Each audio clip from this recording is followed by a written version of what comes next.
Happy New Year! Merry Christmas! Happy birthday! Happy November the 4th for those idiots outside my house firing off rockets.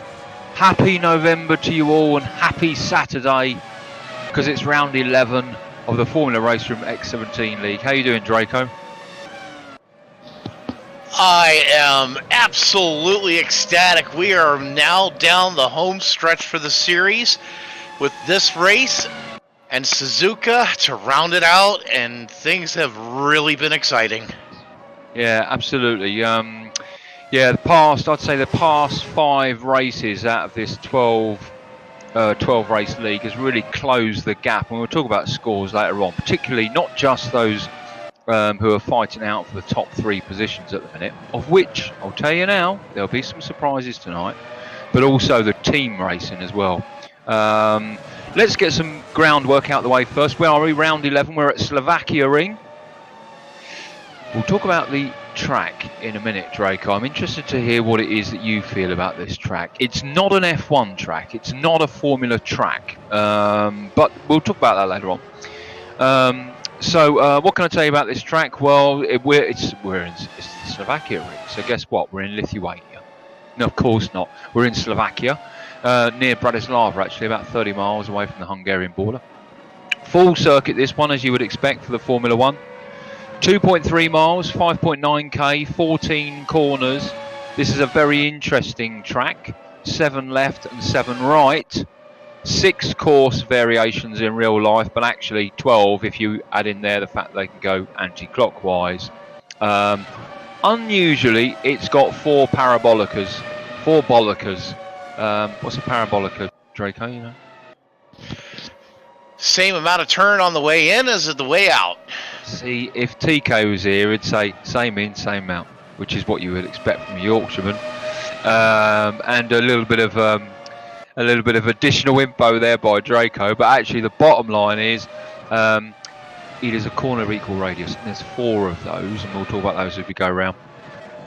4 elevated sections, which are not popular, tabletop type elevated sections, and this is a track full of really fast sweepers, and it's a fast track. This the width all the way around the track is 12 meters, so plenty of area for overtaking, but along the start finish there it widens out to 20 meters, and along the start finish straight a 900 meter straight there, which is not sure off the maximum length you can have and still be graded as an FIA track. Now this track is FIA graded at a grade 2 and a grade 1 for FIM. FIM is for motorcycles, but a grade 2 for FIA. Do you know what that means at all, Draco? Not offhand. I do know that it's recognized. Most of the grading is actually as a recommendation for certain types of courses as well as cars. That's about the extent of my knowledge on that one, to be totally and utterly frank. Well, you've hit the nail right on the head, actually. The grading comes along as a result of 1, track length, 2, the safety and runoff areas, and 3, as a result of the previous 2, the types of cars that the track gets a license for. Now, this track has not got a license for F1. That's not to say that F1 cars can't come here and practice. But in general terms, they don't, although we'll touch some more on that later on. But essentially, you can't have F1 races around here. So why are we here? Well, why not? I remember once, as a soldier in Brecon, the company commander turning around and saying, "Look behind me, there is the penny fan." Why are we going up there today? Purely because we can. Not because it's of any training value whatsoever, but because it's there. Well, Slovakia Ring is not far off that, in my view, with Formula 1 and with this particular league. It's of no use at all and is out of place, but it's there, so why not use it? Back to the track, and then we'll talk some more about the race before it comes up. I've nicknamed this track the paperclip, because if you look at it from bird's eye down, it looks like a sort of paperclip that's been opened out. You know, that's actually a really apropos way of actually describing it. It is not what you would call as a prototypical F1 track, but boy, you could see, the elevation changes also remind me a little bit of Portimao. Being able to kind of negotiate those gravity changes and the actual change in the grip of the car. This is really going to be a very good test of the mettle of some of these drivers. I'm really interested to see how this goes. Yeah, I agree. This circuit opened in 2009, and remember what I said, it's an FIA Grade 2. What does that mean? Well, if there's a GT Series, GT3, 2, GTE, FIA GT Series, ADAC, blank paint, it's around it. This is a GT circuit. But there have been lots of concerns over cars becoming airborne over these elevated areas. We've just seen Rodders go over one there. Now, I've got to be honest with you. This is a commentator's nightmare. This whole track is a commentator's nightmare. And I'll tell you why. It's bland, it's open, it's featureless, and none of the corners have got any names whatsoever, not even named as T1 to T14. There's nothing there whatsoever. It's a commentator's nightmare. We can't even say, here we are, we're watching Rodders now coming into turn 14 or a nice name. It's ridiculous. So it is a commentator's nightmare, so we will be very much focusing on the speed and the battles that are going on out there. In real life, this was actually nicknamed as the Super Sub track. In short notice in 2012, it provided a venue for the World Touring cars, which of course is the sort of class that is best used around Slovakia Ring, touring cars and the GT type cars. But it holds lots of different types of series around here as well. Truck racing is a big deal, FIA truck racing. This is the mecca for truck racing around here. Historic bikes, of course, I've mentioned about FIM and so forth. But to round it off about the track, well, it's a GT track, not an F1 track. So these Formula Raceroom X17s, really are up against it tonight. It'll definitely be very interesting to see how these guys make those adjustments, especially with a car that, by all rights and means, probably exceeds the safety of the track. Yeah, I think it does in real life. I mean, you can see, like I said, we were watching Rodders. There's plenty of runoff area and so forth, but just not enough really to capture. Now, to put this into context, we're watching. We're looking at the scores there. Rigel's gone round in a 124.647. Let's put this in a perspective for real life. Now these times go, look, 124 at the top, all the way down to what, 127. That's the top 13 there. Now the fastest recorded lap around here has been a 139.002 by Klaus Vort in a Formula 1 Jaguar R5 Max in February 2019. But the fastest official lap, i.e. during an event, is a 145.932. So that just gives you the sort of idea of the sort of real life times and the speeds and so forth around here. And we're riding with Dave Crew there. So these speeds are not the sorts of speeds that real life drivers are used to going around this track. So this very much, you could almost say it's a perfect sim track, in that it's non-comparable to real life. Yeah, we're definitely pushing the boundaries of what is a sim and what is reality here. But this is, it's a perfect venue to do it. To be honest with you, great turns, good sharp straightaways, varying turns as well as elevation changes. I honestly can't think of a better test for drivers in this type of car. Yeah. And yeah, I think I've done enough track beating, league beating for having the track. That's not the intent. The intent, because Raceroom Raceway is not a real track. But of course, the whole point of this series has been trying to replicate those locations in real life that do host these sorts of races. But of course, there's only a certain amount of tracks that are available, and it was Rodders, who's the sponsor of this event, was keen to have 12 events, so Slovakia Ring it is.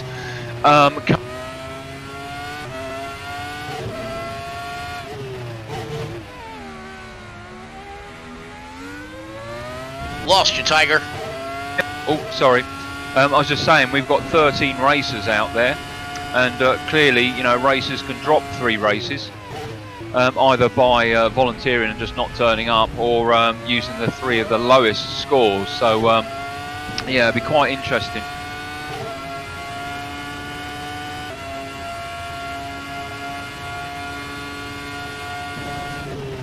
So currently leading the league is Rodders with 317 points going into round 11, and he's had 4 first place finishes, 2 second place finishes and 1 third. Rigel is running in second with 315, 2 points behind him. Rigel's 1-2, came second on 4 occasions and third on 2 occasions. Seahacks behind him in third place with 288 points, who's won 3, came second twice and third once. But you know, don't discount Seahacks is what I say. You know, although he's had a couple of DNFs and has dropped 2 on purpose, the fact of the matter is, if he was to win this and the next one, that would make it very, very interesting. So don't discount Seahacks. Fourth place currently Madley with 243.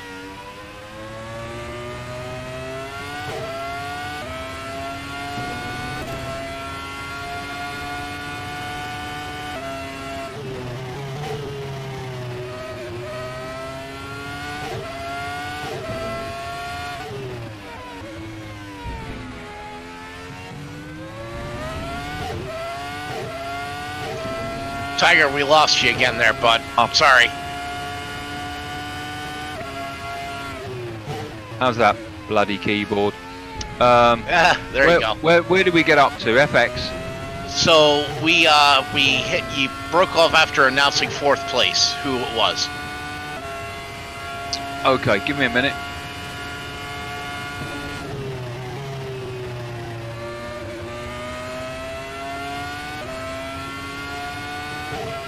So fourth place.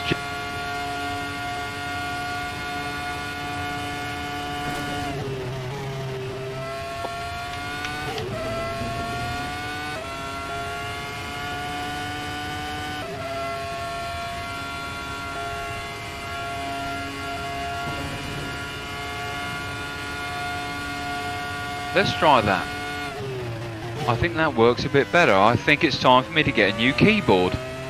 I wholly approve of that message. I do too. So let's go back up. 4th place, Jammer, 239 points. We got Beans in 225 points in 6th place, who won't be joining us tonight. Thanks very much. City of London, or City of Westminster, has decided that all London bus drivers must work at least 21 hours a day, you arses, because now Beans won't be racing tonight. But shame, we'll look out for him for race 12.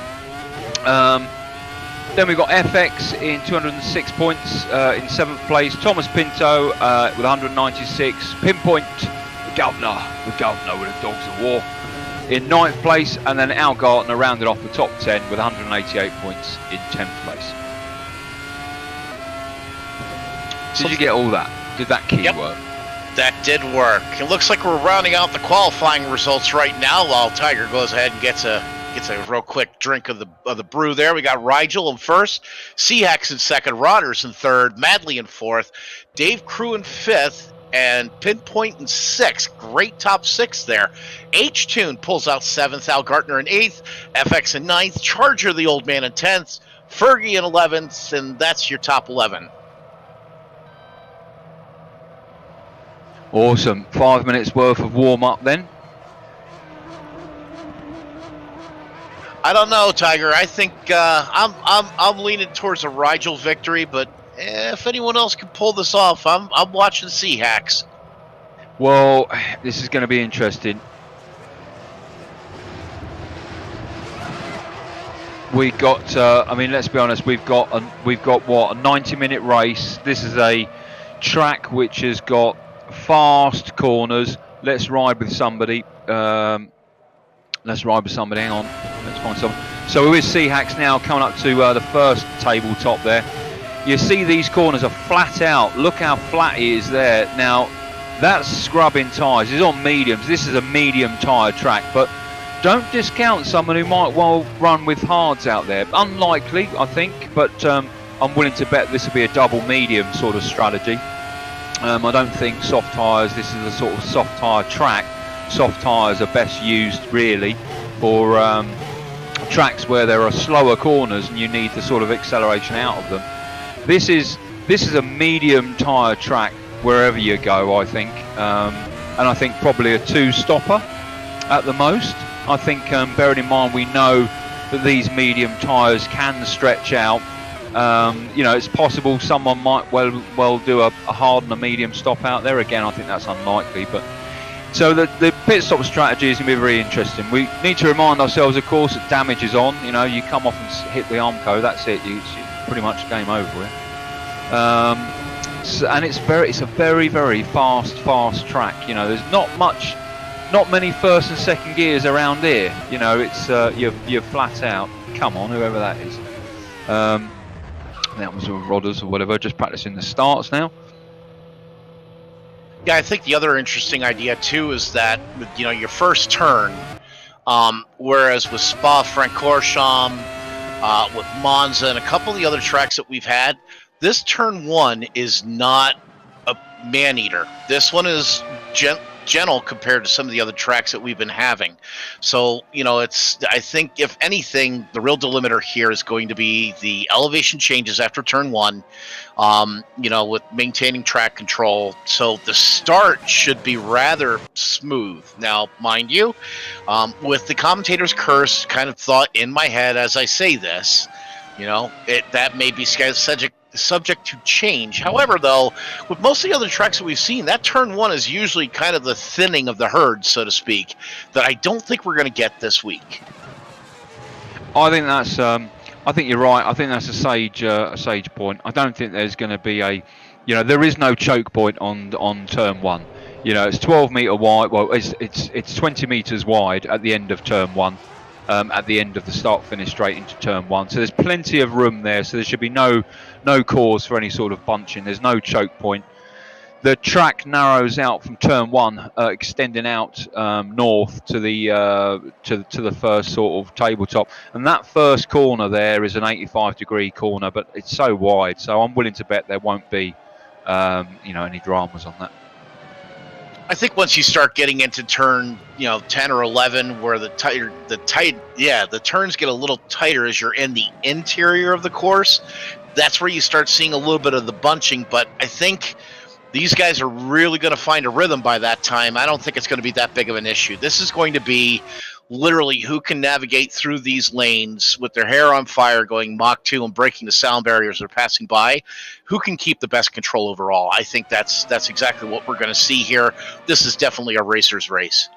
Yeah, I agree. 50 seconds then left of warm-up before they're on the grid. 13 racers out there today. Notwithstanding the fact that Cos lives in Ireland, you know, he's British. This is Agincourt. This is the Battle of Minden out there. This is, you know, everybody is, you know, from Great Britain, apart from poor old Al Gartner, you know, our brother in France. So, you know, really looking for good things from Al tonight. He's had a couple of really good races. So, yeah. I think we're really going to see kind of the first few laps are going to be a little ho-hum compared to what we've been dealing with. But I think after that, we'll definitely start seeing some racecraft, some skill as this race continues on. This is going to be a lot of fun to watch. Yeah, agreed. Now, listen, everybody, while we've got some garage time coming up, I've got to apologise for Thursday. My God, it was such a great little event there. I think I dropped a few F-bombs. It might happen tonight. I can't help myself sometimes. I get a little bit, we need fambulances to take me away sometimes. So hopefully that'll be the same case again tonight. We're gonna bring you as best racing as we can. And on the commentary side of things, well, you know what? This is a flat, boring circuit. You know, it is. It's just a boring circuit, but that's us watching it. And that's why it's not an FIA Grade 1 track. That's why there's no Formula 1 racing going on around here. But it's not for these fellas, because these fellas are going to be topping out around 240, 250 miles an hour, 200 200 odd miles an hour around here. We'll bring him some speed data later, but yeah, okay then. So there we go. We've got 1 minute 20 for them to get it on the track. We've got 13 runners. We got Rigel in first place, Seahack second, Rodders in third, Madley fourth, Dave Crew fifth, and they're away. Not sure what happened there. Crikey. An hour and 20 minutes then. Rigel maintains first place. Wider shot now, coming into T1. And hopefully they'll get away. Looks like someone's just got on the outside there. I think someone's dropped down a few places. I think that was Dave Crew. Yep, that was Dave Crew. Over the tabletop. Rigel there, screaming away. Right on the wing with him is Rodders, stuck to him like glue. As they're coming into this next corner. We can't even give them T3, T4. So featureless, we can't even give them bloody names.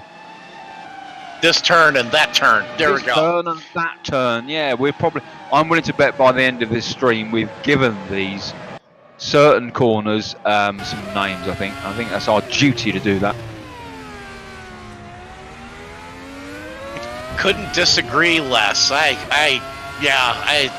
This is going to be a little tough to call, but we will definitely see how these guys come along here, and we've got some interesting tire strategies already. You had mentioned medium tires. We've got 3 guys out on softs and 1, Mr. Cos, on hard. Yeah. The rest of the field are on medium. Yeah, Cos being on hard doesn't surprise me. He'll do a one-stopper, so that's him done, dusted. Pinpoint's out there tonight. Let's have a quick look at his profile. Fuck off, you. I'll eat your dog. So yeah, Pinpoint is out there tonight. It'd be interesting to see what his strategy is. Two mediums. So Pinpoint currently running in 6th place. Rigel is on mediums. I'm willing to bet that he will be chucking up to mediums or even hard and extend it out. Again, we don't know. We just don't know. I haven't done any testing on this track purely because I'm too old and I get scared if I go over 60 miles an hour. So I couldn't give you my own perceptions of it. Right now, though, Rodders is 1.4 seconds behind Rigel, so Rigel's pulling away. Both Rigel and Rodders are on mediums. You can see that data down there, and right behind Rodders, really showing how the soft tyres are certainly working. Is Madley in 3rd place. Madley just done a 1:33.549, 2 seconds off the fastest of a 1:31.181 by Rigel.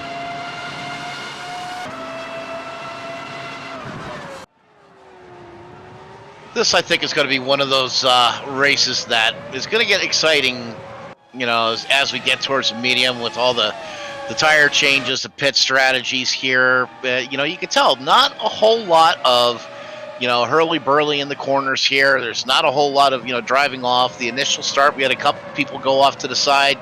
Not nearly as bad as we've seen it. So let's see how this pans out. Right around the, the 40-minute mark here, I think we're going to start seeing some exciting stuff. Absolutely, yeah. Christ, the speed that they're going in there. Look at that picture of Madley there. Doesn't he just want to punch your face in? He's looking at you saying, what are you looking at? That's a perfect shot from Movember, let me tell you. That's awesome shot. Madley, Seahacks battling it out now for 3rd and 4th place. Seahacks looking on the outside, coming into one of the tabletops. Madley says, piss off. You're not having it. As he keeps his line and makes Seahacks work for a bit harder. Wrong line there, Seahacks. You won't get him going on the outside. Not around there, I don't think. Nah, wrong place, wrong time, but plenty of time to make that up there over here. Yeah, and we're talking about the surgeon. We're talking about Seahacks. He'll just hover there. Although this week, I know he's had Ebola, but he's overcome that Ebola. I think he's had every disease under the sun this week. So we'll see how he does. I mean, he will just keep applying the pressure. Let's ride with Seahacks for a little while, actually. Saying that, though, look at that. Madley's just pulled out a second on him. These elevated areas, I said they weren't popular by drivers, and they weren't really. Almost every long straight, you'll have another one coming up in a minute. You've got these elevated areas, these flat tops. They're probably a lot of fun, actually, in the GT cars. We're on the start-finish straight now. 20 metre wide here, so...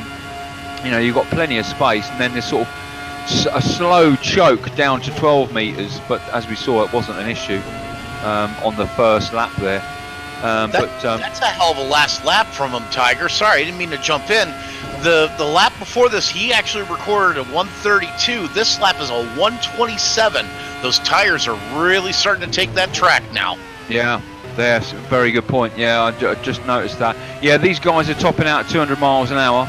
Said 200 miles an hour. It was 201 then. Again, we'll keep a close eye on it. Problem at the front. Let's see what's going on there. Looks like Madley, a vital moment that we missed. But Madley, let's get rid of driver profile. Madley and Rodders now, in cockpit with Rodders, who said, right, you bugger, I need my place back. Madley says, well, not today, Rodders.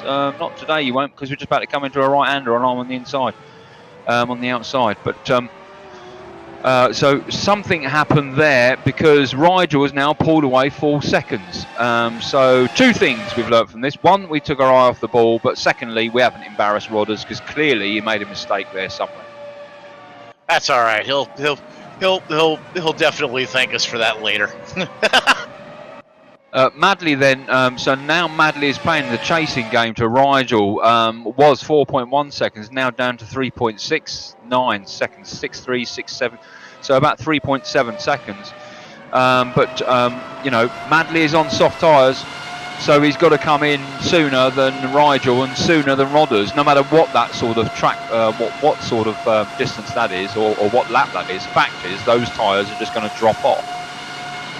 They will, but maybe the ends, maybe the end justify the means here. We'll definitely see how he plays this. He's got a good mid-race game. We've seen it the last 3 weeks where he's hung in there pretty well with his tire strategy. So he's got a plan. Let's see what it means. Yeah. Okay. Let's have a quick rundown then. Rigel coming out of the corner, going into another corner. Rigel, 3.27 second lead in first place from this man, Rigel. And hot on the heels of Rigel is Rodders. There he is in the green and white, who pretty much says, not being funny, Madley, this ain't your race, you're not in the top 3, so at some point, just get out of my way. Madley says, fine, well, just let me know when that is, but until then, I'll stay here. Rodders in third place, 0.5 of a second behind him, chasing him is this man, Seahacks, chasing that group of 4 there. It would benefit Seahacks more than anybody to come in the top 2 tonight and gain more points than Rigel and Rodders. If Seahacks was to win this race and the next race, that would make it exceptionally close. I'm not going to do the math and work it out, but exceptionally close. Pinpoint in 5th place. Pinpoint 3.8 seconds behind Seahacks, but he's gained a couple of few places there, which is really good to see. Pinpoint up there, keep it on the grey stuff, no rage quitting if you do come off at all. Behind him, FX and that's cursed, that's what happens. FX says thanks very much, Pinners, see you later. And FX is now up to 5th place, which is good news for him. Charge Up is chasing the other yellow peril, FX's teammate, currently in 7th place, just put in a 128.084 versus Rigel's 126.5. You know, that's like 3.5 seconds down. So again, that gives you the sort of time differentiation, appreciation of just how faster the top guys are. Chasing chasing Charger in the black and silver there. Rigel's team buddy in Game of Smug is Dave Crew. Dave Crew just put a 127.9. Yeah, he had a little bit of a heartache there last week with a definite bad racing accident. I'm definitely chuffed to see if he can go ahead and step up his game and kind of get into it. To kind of bounce back from last week. You know, we were rooting for him hard, and he just had a bad accident and kind of ruined his day. But you know, let's see how he does. On the wing with Rodders to see whether he had DRS open, but he hasn't. Had to brake really tight then. It's a great skill there. If that had been me, I would have gone straight up his backside. Great craft. I would have been sitting in the driver's seat with him. Oof. Yeah, absolutely. But you know, fair play. Madley's doing a great job holding Rodders off. Rodders doesn't, but he goes wide on that corner. And Rodders says, well, thanks very much. Damn, sorry, Madley, old boy, that was probably me. Madley, though, it seems that Madley has not got a problem keeping up with Rodders. You know, the pace is there. Certainly the pace and the ability is there. Be interesting to see how he's set his car up, downforce-wise. Yeah, that's what I'm thinking too. It just appears that the differences in the setups are making the difference here. Yeah, for sure. Earlier on, we said Dave Crew in 8th place. In 9th place is Fergie. Fergie is in 9th place, 11 seconds behind Dave Crew. Now, just before, when we were on Dave Crew, it was 9 seconds. So that front group there, just clipping to him now because there's some red flags. There we are. As Charger now says, thanks very much, Dave. I'm just going to take that away from you. Good for Charger, I say. But well done, just old have you man. on the inside. Well done. Yeah, just take him on the inside. There you go. So them two are having their battle, which is great. Great bit of racing there. But again, you know, I said that for H-Tune just taking Fergie. Actually, it almost seemed like this bottom group: H-Tune, Fergie, Al Gartner, Flack, and Cos. You know, they're in a race all on their own here. And this other group, Charger, being the bottom of this medium pack, so to speak. So yeah, quite interesting. So you've got Rigel in first place, 4.8 seconds Rodders. Then you've got Madley and Seahacks now. Now Rodders has now pulled away from that Rodders-Madley race that was going on there, and Madley and Seahacks are now having, you know, are now starting to enter into their own little battle area. So interesting stat here. The actual length of the race here is about 2.28 miles for this track, for this configuration. We would definitely think that on the soft tires, I'm going to estimate lap 15, maybe 16, the soft tires are going to have to start coming in. Now, isn't that interesting? Lap 15. Right, any advance on lap 15, anybody who's watching? This is the sort of track where it will either work with soft tyres or not. I'm just not convinced that these corners that are so madly challenging Rodders, it's getting ugly. certainly closing up. I'm not sure whether this is hard on softs or not. Madley's no fool, neither is FX and neither is Charger. They're the only ones on soft tyres. It all depends how much training they've done during the week. We all know that they do, exceptional amounts, particularly someone like Seahacks and Rodders and so on. You know, Madley is the sort of guy that would lock himself away in a room for 11 hours and do 10 hours straight around here with an hour break in the middle. Tiger, I hate to break in, but we just had Rodders drop to 8th. Oh, Did something happen? Fuck, really? What happened? Let's go find him. Rodders is damaged. Woo! Alert! Rodders is damaged. Lost the nose. Oh, Jesus, no. This is terrible, terrible, terrible news. Can Rodders? Let's find out where he is on the track map. Track map. Come on, you fucking track map. So Rodders is now... Yeah, he's just got no turn in. He's got no turn in. He can't stay on the grey stuff. Will he retire at this stage? Will he just make it around? He's got 1, 2, 3. He's got 5 corners. But there's just no grip in that car whatsoever. What on earth happened? Yeah, he's understeering everywhere. He must have hit someone. Really now trying just to nurse this car around. He's let Cos go. He's got no right hand side. He's got no right turning at all. Fucking hell. Wow, kudos to him for sticking with this though.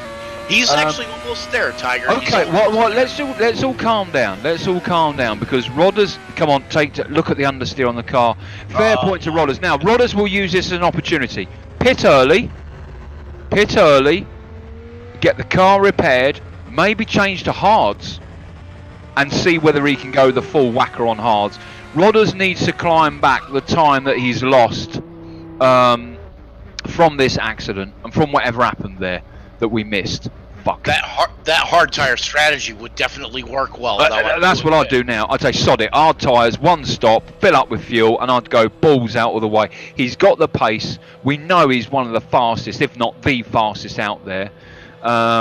Now he's on yellow, so he's gone soft. So what he's going to do is the other way. He's going to go balls out and claw up as much time as he can. I'm not sure that's the right strategy, but he's a better racer than me. I wouldn't have done. I would have gone hards and said, sod ya.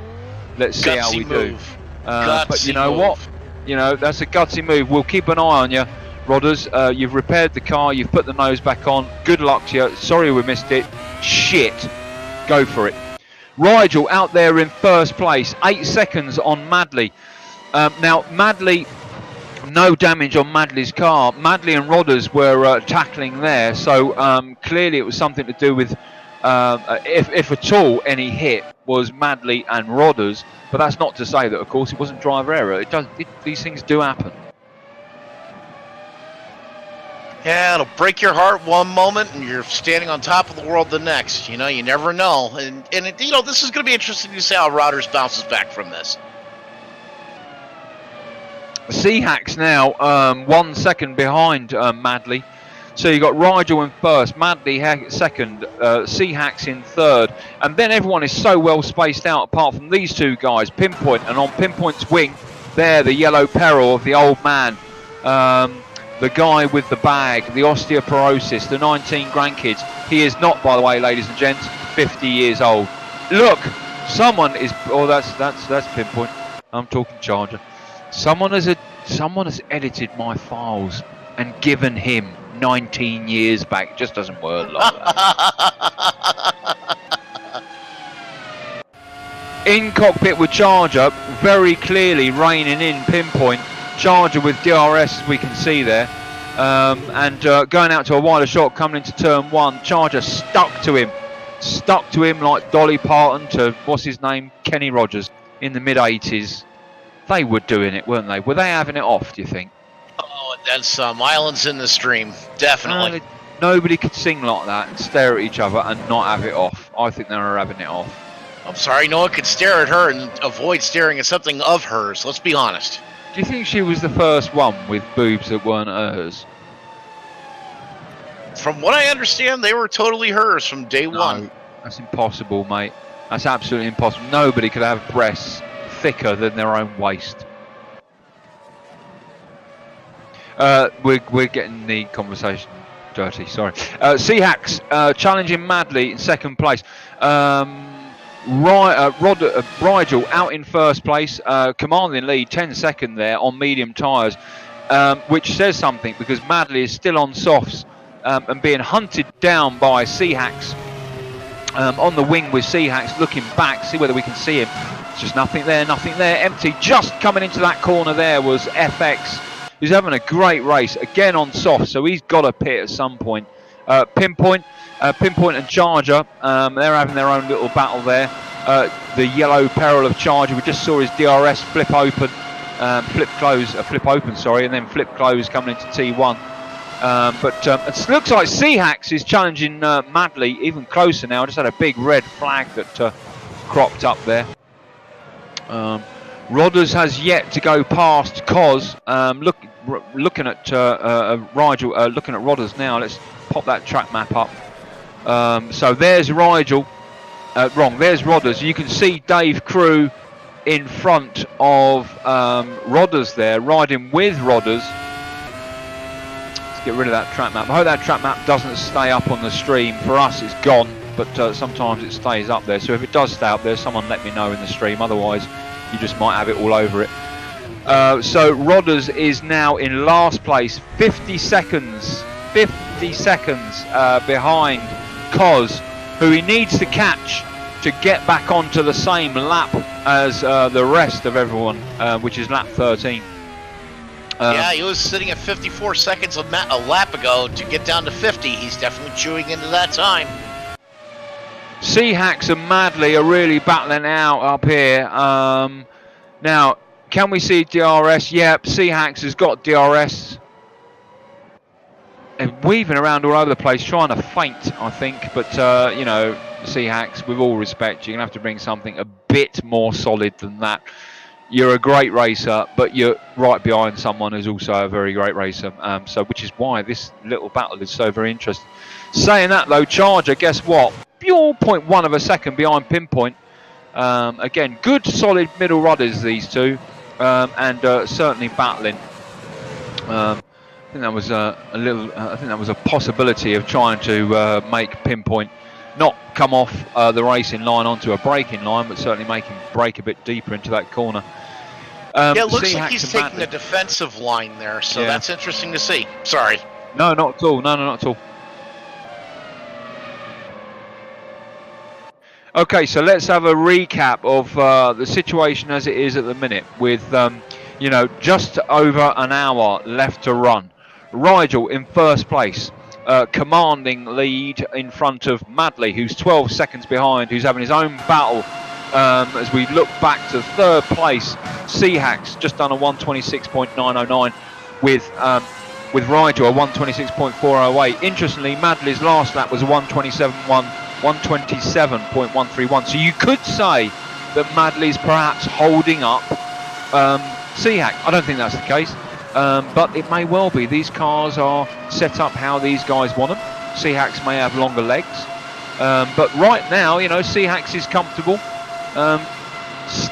hanging out the backside of Madley there, taking the advantage to get a bit of a slipstream there. But these guys are enjoying their battle, no doubt about that. And there's Hacks, just took second. Yep. Good job. And now we see whether Madley really was holding Seahacks up. Already Seahacks, you know, 0.6 of a second quicker. So perhaps that was the case. Now Madley is on mediums. Madley is on softs. Madley's last lap was slower than the Seahacks. It's a fair assessment now on lap 15 that those soft tyres are now perhaps starting to drop off. I'm willing to bet actually that you can take these soft tyres around here. I think you could take soft tyres out to probably lap 20. That could be. You know, it's definitely not as bad turn-wise and tire wear as some of the other tracks that we've had. So, you know, maybe. Usually we see it about 15, you know, for 2.2 miles. I might have been a little bit conservative on my estimate. Now, Draco, we're going to stay with Rodders for a little while because right now we'll keep a close eye. Feel free to click any time. You know, you got the race director there. I'm just going to focus on Rodders and just talk about what's going on here. Rodders is last. He either had an off that we didn't catch or he caused some damage, but he had to come into the pits and he had to come in and repair the car. He got a new nose and he changed to soft tyres. I don't think that was his strategy originally. I think that was just a strategy to get back out there and claw up some time. His last lap was a 126.7. That's not the best lap out there. The best lap is a 125.7, which was by Rigel. But saying that, 126.07 is not slow. Right in front of Rodders now is a group of cars, and we can see them. I'm loath to put the track map up because sometimes it crashes and it stays on the stream. We can't see that. Rodders has now got Dave Crew, Charger, Pinpoint and FX. He needs to get in front of them. Now they're not obliged to give him to give way to him at all. They're not obliged at all. This is not a blue flag situation. This is Rodders unlapping himself. So, you know, he's got to use his experience and his racecraft to get past, you know, what is essentially 1, 2, 3, 4, 5, 6, 7. You know, he's got to reach Cos. You can see where Cos is. You know, he has got to reach Cos in order to unlap himself. So the guys in front of him are not going to get blue flagged at all, and nor are they going to, nor are they obliged to give way. But as I said, saying that, they will see him behind them, and you know, they've got nothing to lose. It's not going to affect their position right now. So I would like to think that they would know that Rodders is behind them, know that Rodders is on a charge, know that he's trying to unlap himself, and essentially get the fuck out the way and let him pass. But they're not obliged to do that. True. Yeah, it's just you'd like to think that there's a little bit of gentlemanly feelings out there, and you know, help him out. I mean, he is definitely behind, but he is also a premier racer, so. You know, just taking a look now, he's only 40 seconds behind Cos. He's taken another lap and shaved another 4 seconds off that time. So, to be said, and to be fair, for each minute and 25, he's shaving 4 seconds off each lap. So that's not bad. No, it's not bad. It's not even in the good category. It's in the bloody hell is on a mission category. This race has now turned for Rodders. Rodders is now going to do the best he can. He's into damage limitation right now, and the right thing for him to have done was to have come in and carried on the race and claw it back. And as you heard Draco said, you know, he's clawing back the time from Cos. That's where his battle is. The cars that are in front of him now, Dave Crew and so on, they're just cars he's got to navigate past. But at the same time, Al Gardner. Al Gardner has had a terrible off there by the looks of things. He's had his nose smashed in, and Al Gardner has retired from the race. It's got nothing to do with Agincourt, nothing to do with the Battle of Minden. Our French friend has retired from the race as a result of an off there. This is 90 minutes worth of sim racing. This is not easy. This is easier to talk for 90 minutes than it is to get out there and race for 90 minutes. So fair play to Al. Terrible to see him retire. I was watching him in pre-practice, and the guy put in a 1:24. So, you know, he's certainly got the pace. Although that was in a qualifying setup, he's certainly got pace and knows the track well enough. That's a shame, Al. Sorry, man. That's the brakes, but you know, our heart breaks for you here on this one. Yeah. Let's remind ourselves. Okay, Rigel's out in front. Seahacks second. 4 seconds behind him, Madley. Third place, Pinpoint. 1.1 seconds behind him, Charger. FX challenging Charger right now. And we can see that there. Challenging his teammate. There'll be no team orders there, I can assure you. Dave Crew, 2.5 seconds behind. Actually, there's a bit of a battle going on. No. Dave Crew, 1.8 seconds behind FX. Then H-Tune, 30 seconds behind Dave Crew. Fergie, Flack and Cos in this group, and right now we're riding with Rodders. Why? Because he had a bit of an off earlier on, had to replace the nose, change the tyres, changed his strategy to soft, was 50 seconds behind Cos, and has come out and clawed back about 3 to 4 seconds, sometimes a bit more per lap, from 50 down to 33. Right in front of him right now is Dave Crew. Then in front of him is FX and Charger and Pinpoint. And to be clear, going past them is part of a strategy to unlap himself. He won't start to unlap himself until such times as he gets past, Cos. I think we're just watching Fergie now. He's just doing his first pit stop. Sorry, I thought he went off the track there. I interrupted through. No, I just wanted to make sure. No dramas at all, mate. No dramas at all. For me, this is where... Oh, hang on, wait a minute. It's Rigel now in the pits. Rigel was in the pits. So Rigel, we said lap 20. It's on lap 20 now. And that's for mediums. So his tyres either needed replacing or he's got a fuel strategy going as well. I don't think that's the case. I think they're on full whacker tank. I do remember them mentioning that they were going to go on the full tanks, so I don't think that was quite it. But I think he opted for some better grip for the track.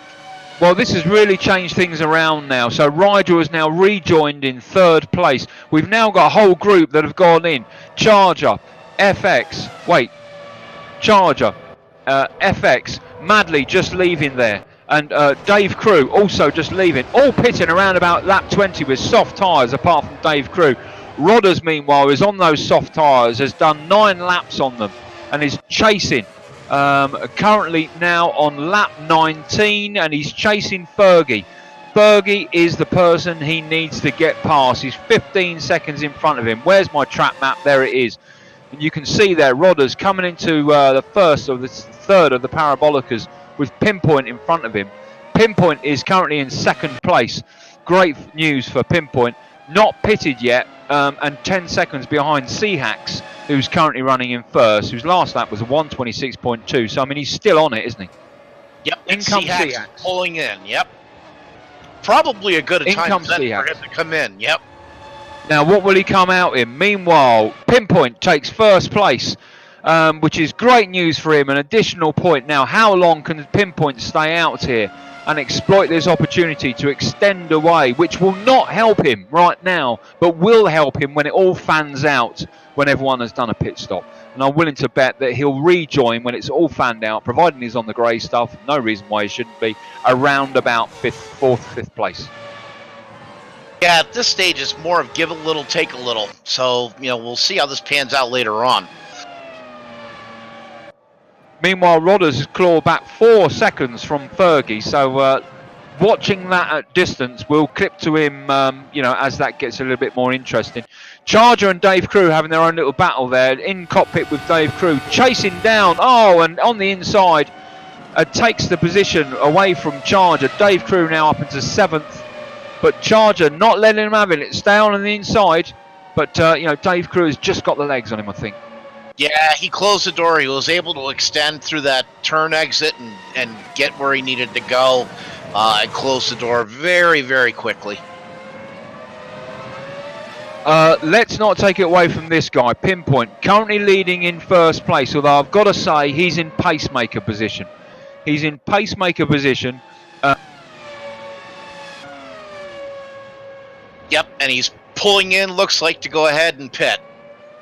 Rigel now 4 seconds, 3 seconds, 2 seconds, 1 second. Now Rigel will take first place. Pinpoint into second. Come on, Pinpoint, let's have a look now. Seahax has got 10 seconds. 9, 8, 7. In cockpit with Seahax. And we'll just see Pinpoint in front of us coming out on the start-finish straight. Oh no, Pinpoint has got a late pit box. There he is. Pinpoint is now in 4th place. I said 4th place.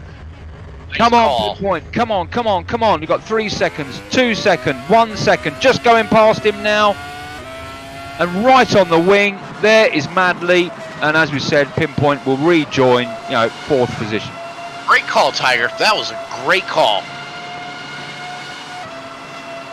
Madley in 5th place there, of course, has not long pitted as well, but on softs, and Pinpoint has gone to mediums.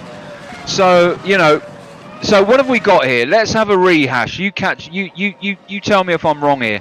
These guys are managing to go about 20 laps on medium tyres. But those on soft tyres are also going about the same. Now, why is that? Yeah, and that doesn't track for me. You would think that the mediums would be able to go maybe 10 or maybe 12 more laps. Maybe they're opting for better traction. I'm not sure what's going on here with the tyres. Why are the medium tyres lasting as long as the softs and softs as long as the mediums? Very, very interesting. And it doesn't look like, to be perfectly honest with you, that anyone on softs is at any more of an advantage than anyone on mediums. That doesn't track for me in real life either. Yeah, and looking at the timings from, as I'm jotting down quick notes here, the lap times on the softs have not been any more, extraordinary than the laps on the mediums.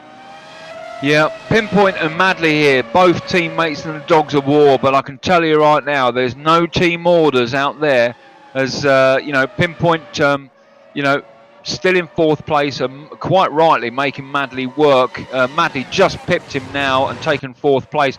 But, Madley is on soft, Pinpoint is on medium, and, they've been backwards and forwards like a yo-yo for a little while. So, interesting. Yeah, once again, another game of give a little, take a little. Let's see how this pans out in another 15 or so laps. Yeah, quite. I'll tell you what we should see pans out, this, because Rodders now is 3 seconds behind. There, just going around T1, is Fergie. That's who he needs to get past to unlap himself. In fact, now Rodders is now on the same, he's on the same lap 23. So Fergie is the first person that when he goes past, or when he challenges and goes past, making it sound like he's just all he's got to do is go out and buy a loaf of bread. Fergie's right. Fergie's not going to give it to him. Rodders.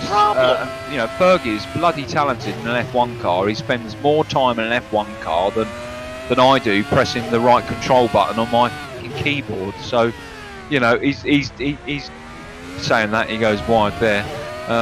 Flipping on to FX because Madley is pulled away 1.7 seconds, and in cockpit with FX now as he challenges Pinpoint on the outside, and it looks like he's not quite tuck in behind, but no, FX keeps his resolve. But now Pinpoint under pressure from FX, more drive out of the corner by FX there, which has enabled him to come onto this straight now and challenge Pinpoint. Yeah, and right now, it's a matter of staying within a second. He can get that DRS. Yeah, for sure. Oh, a little bit of late braking. Okay, now. Yeah, this is definitely a knife fight in a phone booth, Tiger.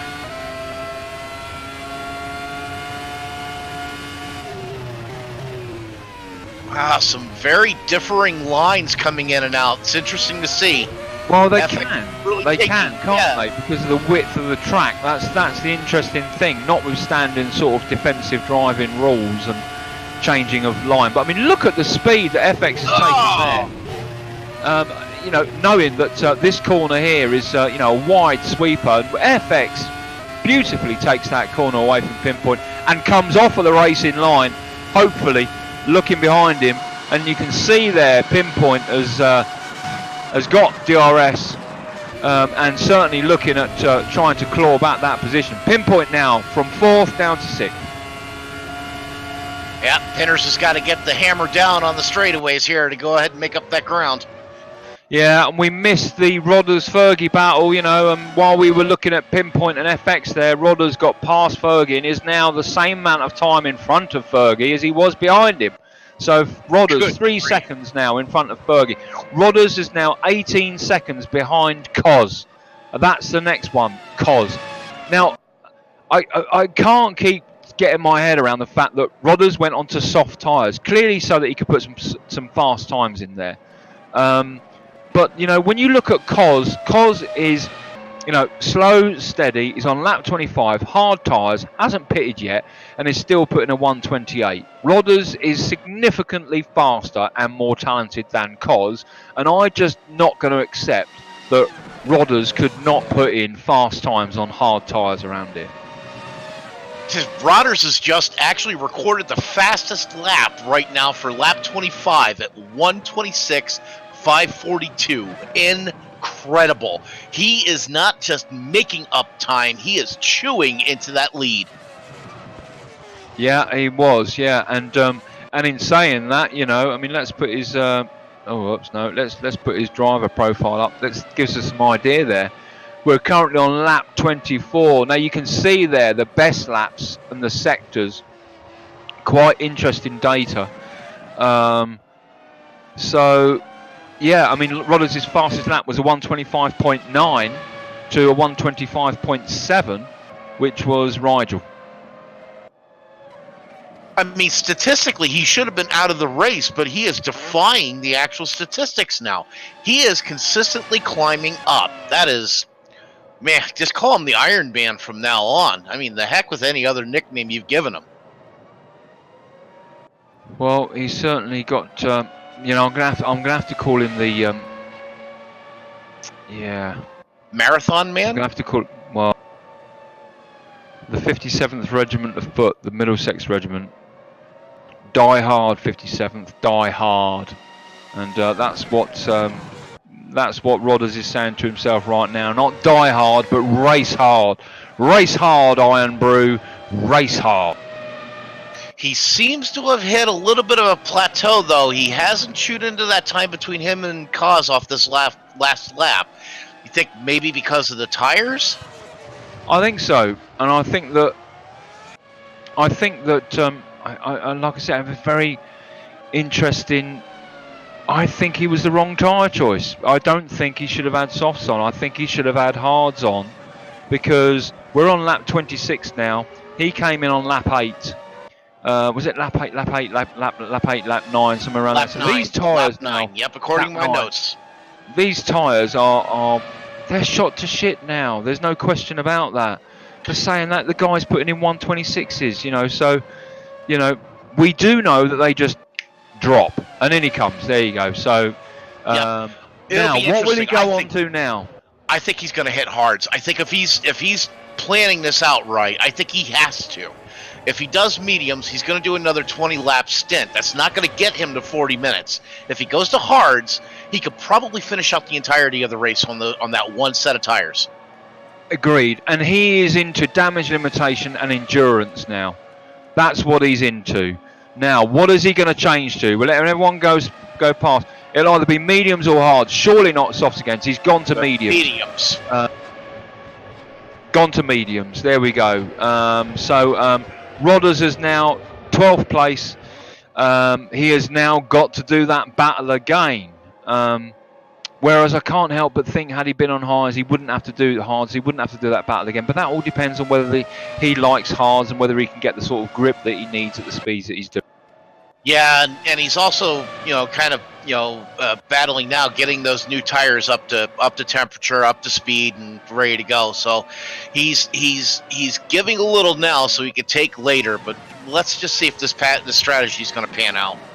Yeah, absolutely. Let's have a rundown. Let's not have a rundown while these two battle it. Actually, in cockpit. Let's go in cockpit. Bosch. Let's go in cockpit with the old man there, chasing down Dave Crew. Dave Crew is currently in 5th, Charger in 6th, 0.4 of a second behind. The last laps now, these are well matched. 127.4 for Dave Crew, 127.2 for Charger. So Charger faster, hence, him stuck out the outside of him like a lamb outside of its mother in spring, hanging out the back. I don't know why I said. Why did I do that? Why did I do that? I don't know. But Charger could have gone faster around there, so I'm saying Dave Crew's holding Charger up. Kaz got napped for speeding in the pit lane.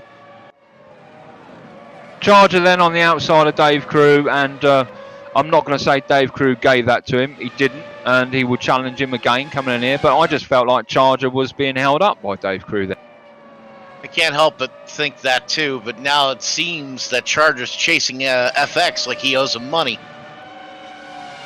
Yeah, like FX owes him money. Yeah. That's what I mean. yeah. The old man is coming to collect. Let's see if he can make it. But definitely Dave Crew is, wow. Dave Crew all over him like a tramp on chips. Like chips in gravy, chips and cheese. It's a big thing up here in the Midlands, chips and cheese. Anyway, digress. Love me my cheese fries. Oh, yes, sir. All over him like a pigeon outside Greg's, like a thief in an Oxfam shop, and he takes him on the Charger inside. back in again. Back in the race, up into 5th place. These two having a great race, backwards and forwards, side by side sometimes. Good for them. But let's have a rundown. Let's not forget, what the situation is right now. Rigel out in front place there. Last lap 126.5. Fastest lap 125.7. In first place, 23 seconds, Draco. 23 seconds behind this man. Seahacks currently running in second place, but also on mediums, the same as Rigel. 127.4 last lap. Best lap 126.0. We lost Cos? No, surely not. No, drive through. Sorry, he dropped off for a second there. Okay, cool. Seahacks in second place, 13 seconds. Madly in third place, 127.2 with a 126.2 with his best lap. When you compare the second and third place to Rigel, there is no competition. So Rigel, 36 seconds. Unusually, wow. Seahacks and Madly are nowhere near as quick. He's almost, Rigel is almost a second quicker than Seahacks around here, which has enabled Rigel to just, right now. Look, let's type in the YouTube chat so we've got it. Lap 30, 24 seconds. Let's type that in. Got it. Because right now, that's what Rigel has got on Seahacks. We'll come back in 5 laps' time and see what that is. I'm willing to bet that is 30 seconds. And the way that Rigel goes, it wouldn't surprise me if he just constantly extends. Sorry. No, not at all. FX in 4th place, who's changed his quote. His RS5 is better than my RS5. I think we should agree. I think we should agree to disagree on that one. They're both beautiful cars. I'm moving on. Yeah. You're an American. You should love V8 or nothing. End of. Oh no, I've had some time in an RS5 and an S8 and a TTRS. I love me my Audis. They're nice cars. Talking of TT, here, this guy, the comb over, the old man, the osteoporosis, the crap and pee in a bag, the oiled up wheels on the wheelchair, the grandkids banging at the doors, the 19 grandkids, the 8 kids, the new one only being 6 months old. This guy, he only has to blow on you and you become pregnant. He's super, super fertile, and I'm sure he won't mind you. I'm sure he won't mind me divulging that he is the subject of a National Health Service experiment at the minute. More chargers in this world? Oh boy. Yep, National Health Service experiment. 69 years old and more fertile than a 25-year-old. They can't understand why that is the case. The older you get, you see, your sperms actually copy each other, and they become less virulent. But this guy, he's producing them like he was 20. Pinpoint in 6th place. You know, he rejoined after that first. After that first pit stop in 4th place, and got challenged by FX and by and obviously what was Dave Crew and Charger. So Pinpoint down into 6th position, but great result for Charger. Great result for Pinpoint, sorry.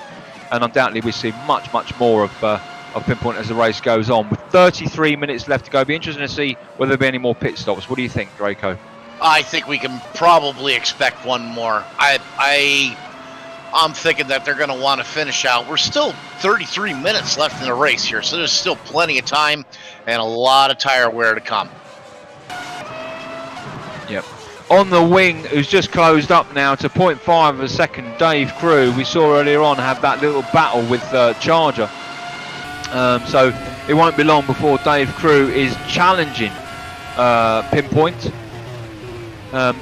Dave Crew, obviously, Rigel's team buddy there from Game of Smug. As long as I'm Rigel's teammate, I don't care. All right? Well, there we go. Nice. H-Tune down into 8th place. H-Tune in 8th place. 27 seconds of a bit of a gap. H-Tune in no man's land at the minute. He's in Passchendaele. That's not to make light of World War I, but he is in no man's land, of course. He's got 28 seconds in front of him and 41 seconds behind him. And as we say that, we flip onto Rodders, as Rodders now looking at Flack. Just takes Flack. I'm willing to bet that Flack didn't put up too much of a battle there. He knows what Rodders is on and knows the fact that Rodders is in the chase-up game, the catch-up game. Rodders has now obviously had his second pit stop, the first where he repaired and went onto softs and played the catch-up game to catch up that time, and now on the mediums, where I'm pretty much willing to bet that he's now on the long run. 31 minutes left to go with a 1:30 per lap. You're probably looking at another 19 laps, 20 laps. So he will not pit again. No, and the way that he's been racing and the way that he's been chewing into time, it'll definitely be interesting to see how he cuts it in while the field ahead of him pits. Yeah, absolutely. Rodders then got 7 seconds to Fergie. But then the battle really starts because he's got 40 seconds to close up to H-Tune. And I think that will happen towards the end of the race. Yeah, I think we're going to start seeing that in like the last 10 minutes, maybe even the last 5, I think. Yeah. Flack down in 11th place. The last of the 13 runners there, as of course Cos has retired and so has Al Gartner. There we go. Well, thank God at this point from 30 minutes we've only claimed 2, so that's actually pretty good.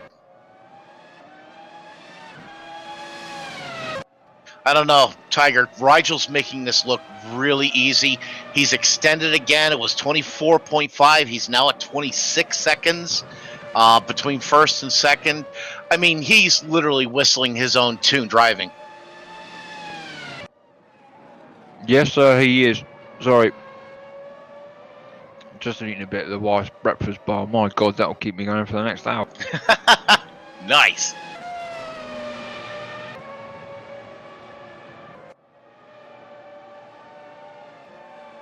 To get you a little bit into the season of things there, Tiger, I'm happy to report just outside of Detroit, Michigan, we now have an inch of snow on the ground. Good grief, really? I'm looking at a fresh blanket of snow on the ground as we speak. My God. Well, in the United Kingdom, everything stops when it snows. Everything stops in America when it's election time. We don't give a monkeys about elections because we hate politicians. That's right. If you're a politician and you're watching, piss off to a different channel. After the race, of course.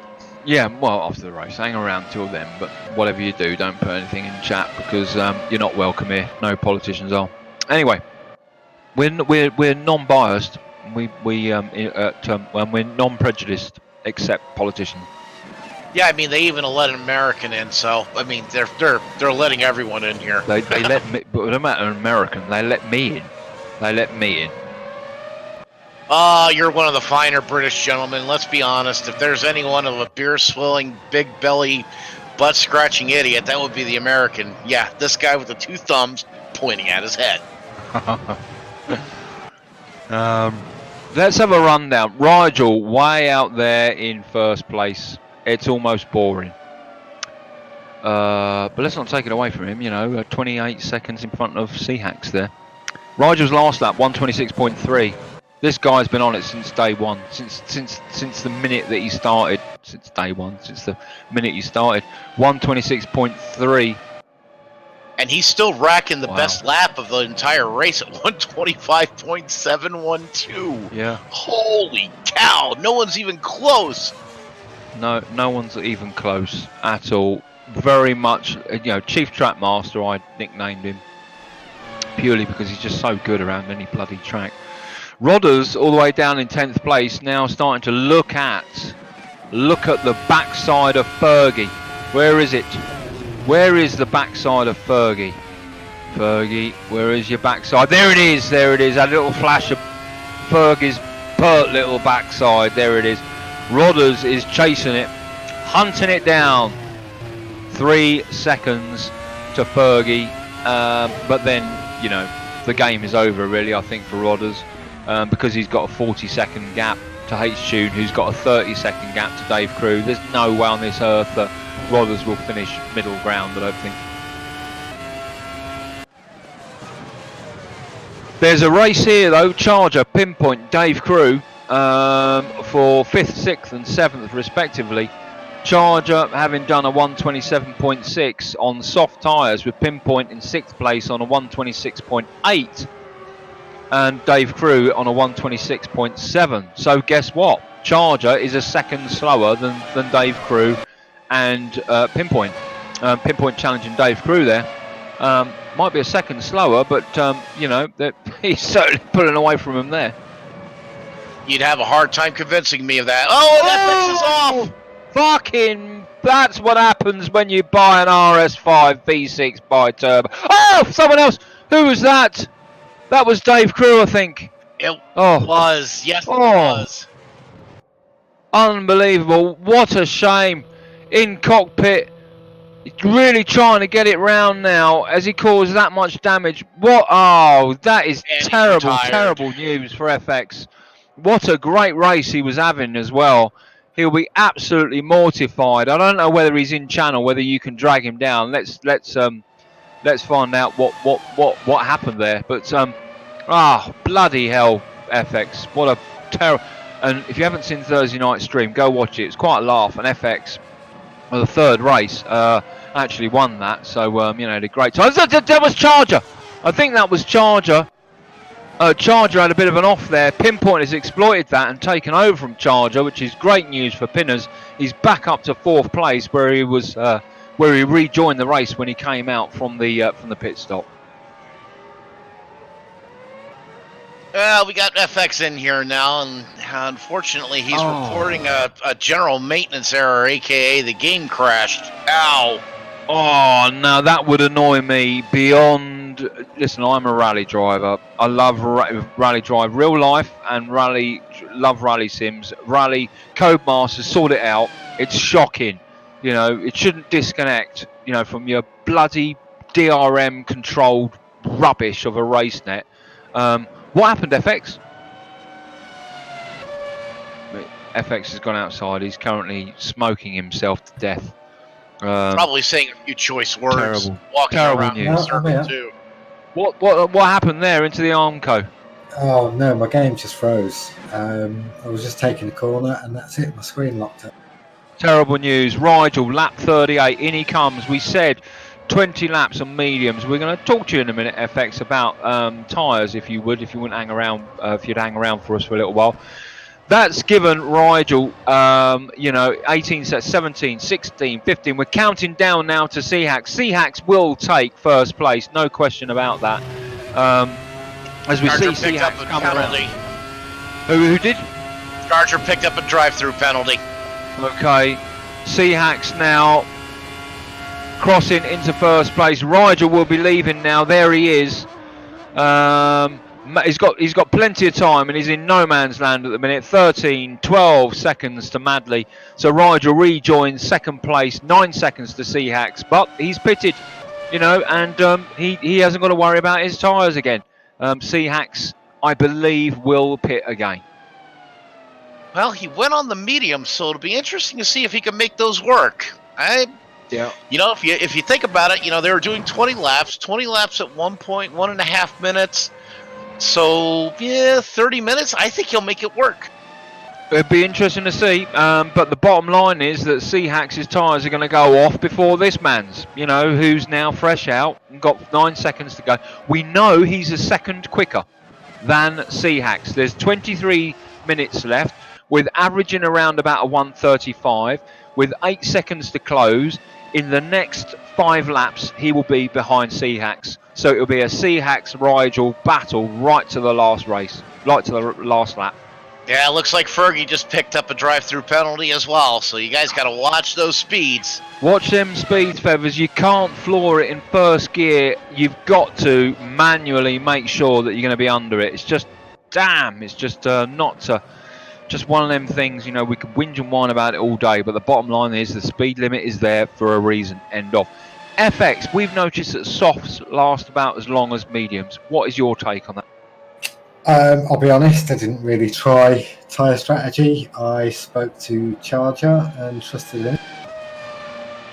And Charger's strategy being soft, medium, yeah. soft, medium? No, soft. Yeah, so... and to be fair, it was working really well. They did last. Just about 20 laps per soft? I don't think it was quite 20. Yeah, see, there seems to be something on this track that the softs and mediums aren't that far away from each other. Whereas on other tracks, we've seen most certainly softs drop off a lot quicker. I think it's because these corners are fast sweepers rather than sort of, short, tight corners that require a lot of sort of acceleration, therefore eating up of the tyre. Be interested to see what the racers think of that.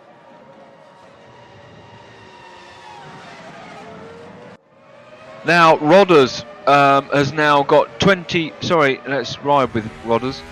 Rodders can see in front of him there, Charger. 2 seconds to Charger. If he takes Charger, that'll move Rodders up into 7th place, but then he's got 17 seconds to claw to Dave Crew. Let me see now. Rodders last lap, 127.7, 125. Let's say 126. 21 minutes left to go.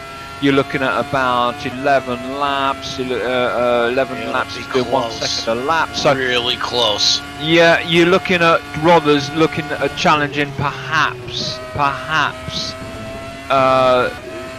not challenging Dave Crew, but let's say, looking at Dave Crew. Now, Rodders can't afford to lap. He can't afford to pit. Basically, we're saying Rodders is on these tyres until the end of this race. Yeah, if he needs to be competitive, he's going to have to make these tyres work for the remainder of the race. Yeah, but he's already clawed up a second on Charger. On the wing with Charger, there's Rodders there. You know, Charger is 1.4 seconds now.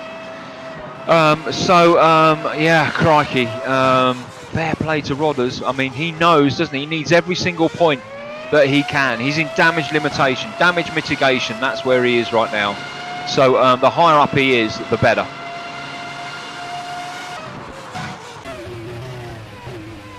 Rodders is faster. Rodders is better around there, you know. But as you've said me say so many times, Charger is not going to give it to Rodders or allow him to pass. He just won't. So you know, Rodders is going to have to work to get past Charger. But I'm willing to bet that Rodders will get past him. There's no question about that. Seahacks in the pits. This is going to hurt. There you go. I said if he was going to stay out there, that would be a battle to the last. But, you know, he had to pit. Ryder was pitted, and Ryder will take them tyres all the way to the end now. Yep, looks like, we hope. Let's be honest, you know, there's still a lot of time left. But, yeah, I mean, if he can keep those tyres, this is his. Rodders has taken Charger. Now looking at Dave Crew. Got 21 seconds to claw to Dave Crew. Let's remind ourselves here, you know, just in case you're saying how come Rodders is down in that, you know, lap 9 he came off or had an issue. We didn't see it, but ultimately lost the nose. Not sure whether it was a racing incident or not. He was on medium tyres. He came in, went on softs. He was 50 seconds behind and had to unlap himself and pitted, changed to mediums, and has clawed his way back up into 7th place. He's now got 21 seconds to claw back in the last 18 minutes of this race to Dave Crew. I don't think he will. I think Dave Crew is quick enough. Dave Crew, however, has done 127.6 and averages around a 126, late 126 to mid 127s, whereas Rodders, you know, averages around about, you know, a low 126 to mid 126. So, you know, at the most, Rodders is going to claw back a second per lap. 18 laps left to go, you know, around about 14 laps worth of racing time means that he'll be about 5 seconds behind Dave Crew at this current rate. Oh, and we've just seen Charger decide to go and cut some grass. What are you doing, old boy? Get back on there. So a little bit of the dirty air from Rodders, maybe? Very much so, yeah, I think. Probably farted and distracted Charger there. Ugh.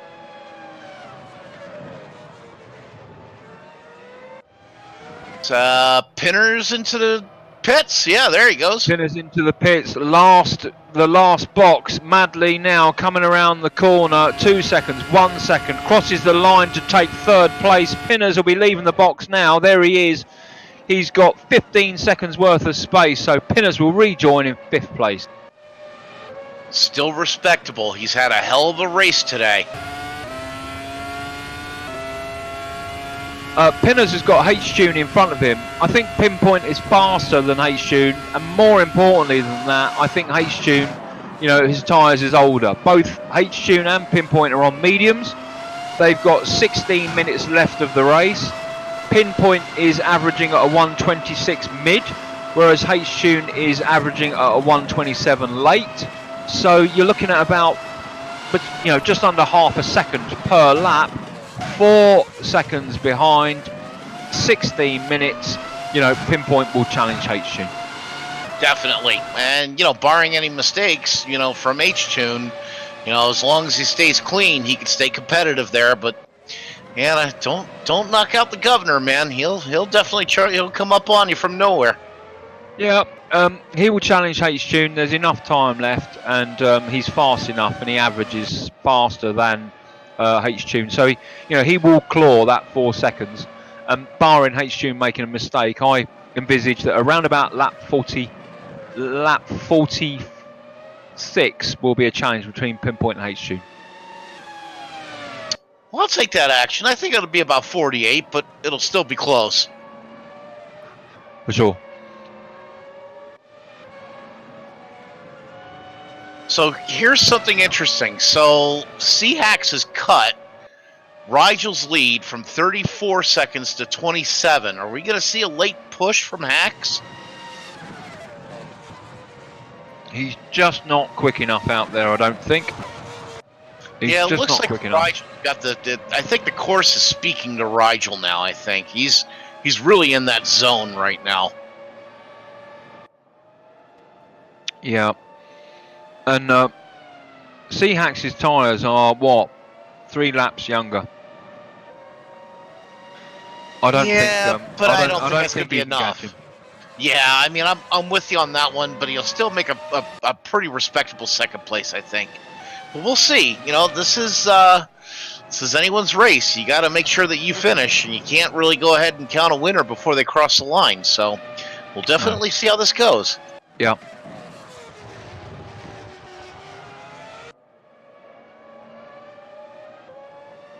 And Charger in the pits. Oh no! Oh. Fucking hell, Charger! No, no, no, no, no, no, no! Come on, old boy, get back out there. This is terrible, terrible news. Get off. What am I doing on pinners? Bugger off. There we go. Can he get back on there? Surely not. Surely not. He's going to retire. Come on.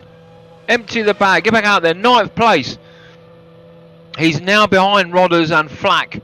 Fergie, a second, 60 seconds behind. What on earth? I think Charger's going to retire. I think that's Charger done. That's Charger done, yeah, surely. I mean, he hasn't even attempted to move. Man, he was having such a great race. And that is Charger retired. Oh, that's a shame. What a terrible, terrible shame. We saw some great action earlier on with Charger, Pinpoint, Dave Crew, the FX battle, you know, some really... But you know what? Look at the time, 13 minutes. These guys have been racing for an hour already. You know, when was the last time any of you out there went racing for an hour and a half? It is not easy, and it is physically demanding, it's mentally draining, and it could just well be that, you know, it could just well be that, you know, that was as far as he could go. His endurance had run out, his stamina had run out, and it doesn't matter whether you're 69 or 25, you've got to bring it on these sorts of events.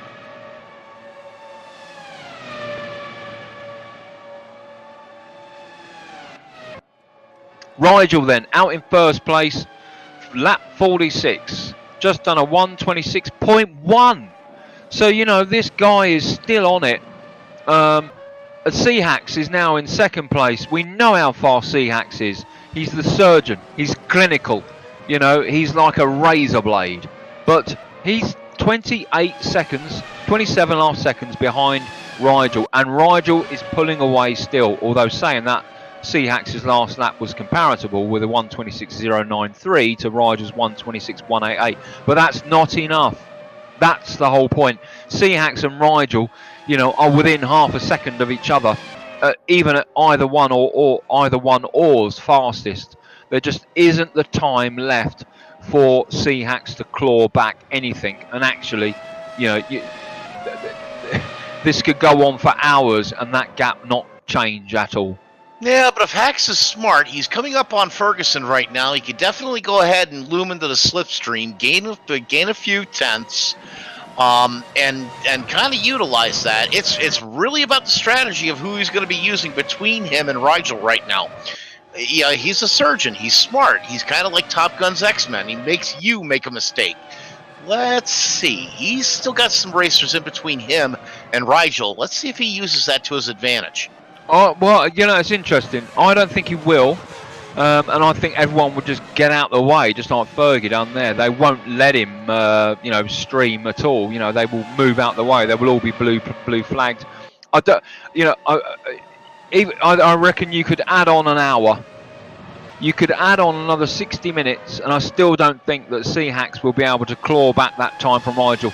If you consider the fact that they both stay on the grey stuff and there's no driver error, even with pit stop strategies, the fact is Rigel has 30 seconds in the bag, and you know there just isn't the time differential between these two that he could claw it back. So, but I'll tell you who could claw it back.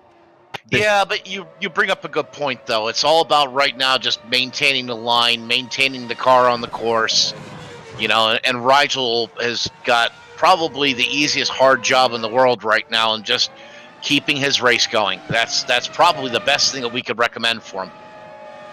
Yeah, absolutely. Now, look, we've got 10 minutes left, as is ever with the Formula One League, or the Saturday, or the main league. As is ever the case with 10 minutes left, we now start to discuss race of the event. Now, I know who it is for me. Who's it for you, Draco? It's got to be Rodgers. I mean, the fact is he came back from a lap and a half back. He's now on the same lap, and he's climbed up 3 spots. He's perseverance personified here. I mean, he could have just as easily gone ahead and just retired. In fact, I'm really pressed to believe that, you know, other drivers may have done so, but he has stuck with it. I absolutely 100% agree. You know, I've got to correct you, my friend. He hasn't climbed up 3 places. He's climbed up 7 places. That's what he's done.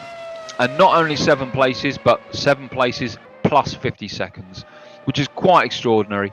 And he has shown all the sorts of resolve tonight as well. You know, he had an off. The car was unhandleable.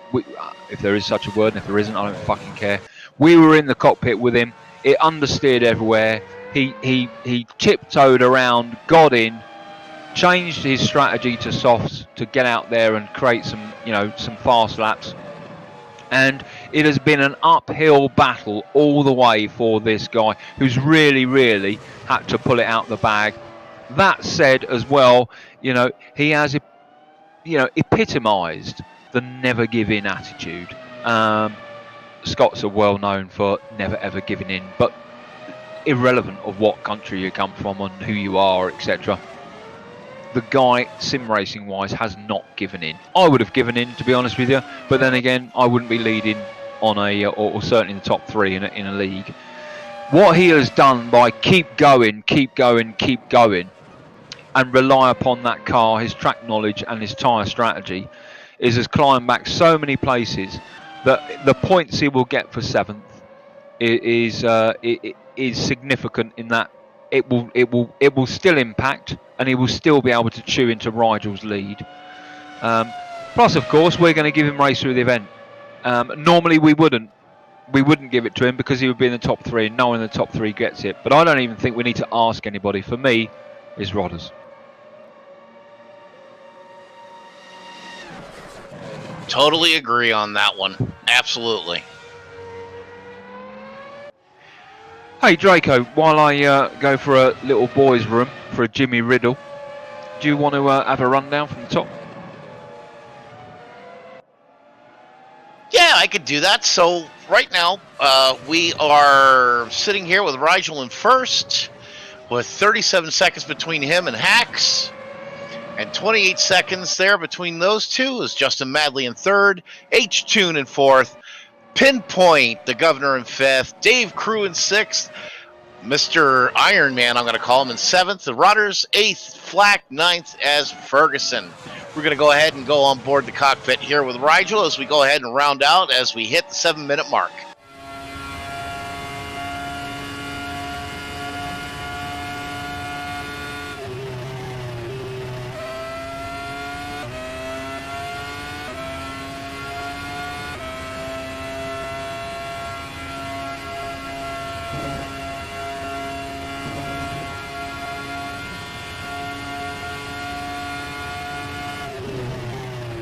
Rigel, his last lap, having just put in the fastest lap, 125.7.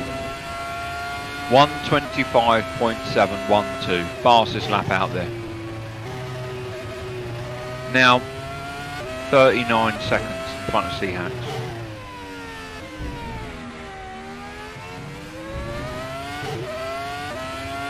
Extraordinary.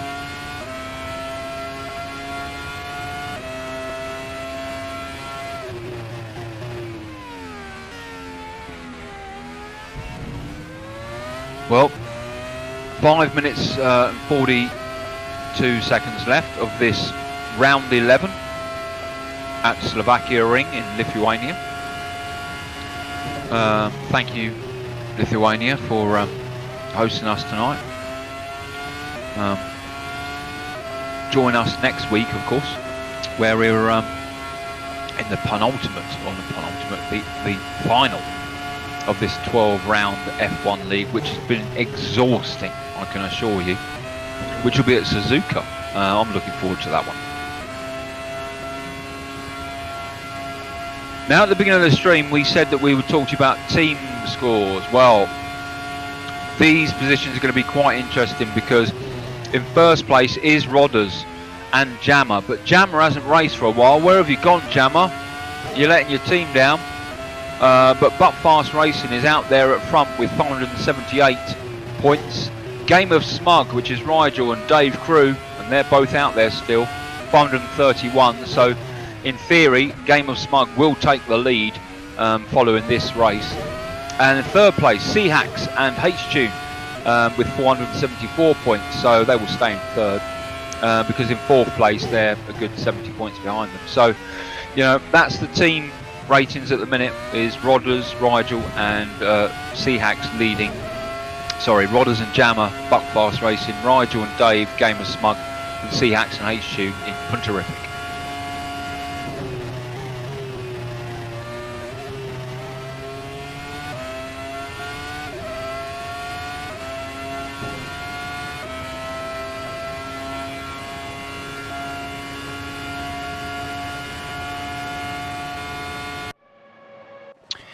Uh, 3 minutes and 45 seconds left to go of this race.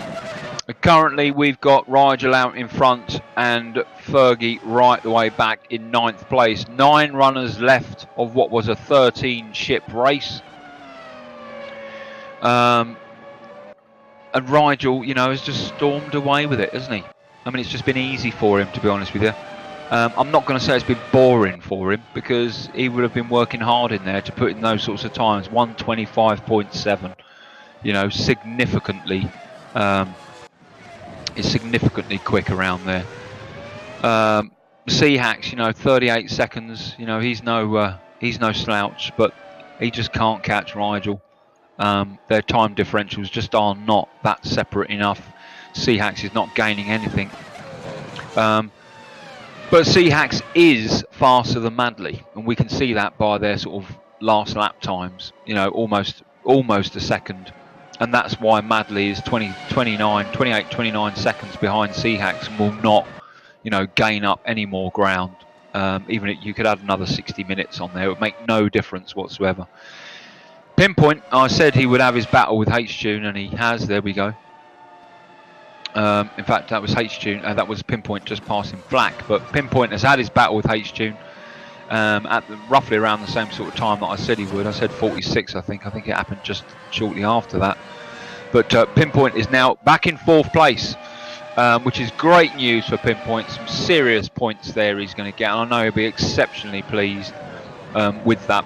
Had Rodders not had that off, then you know, I would have probably erred towards Pinpoint being the racer of the event tonight because of a sound strategy, some good racing, some tight battles, and keeping his head.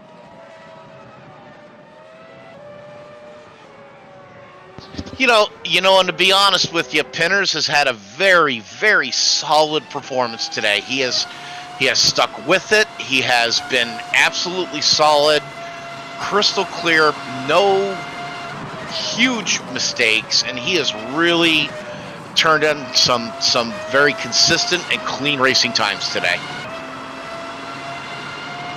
Couldn't agree more.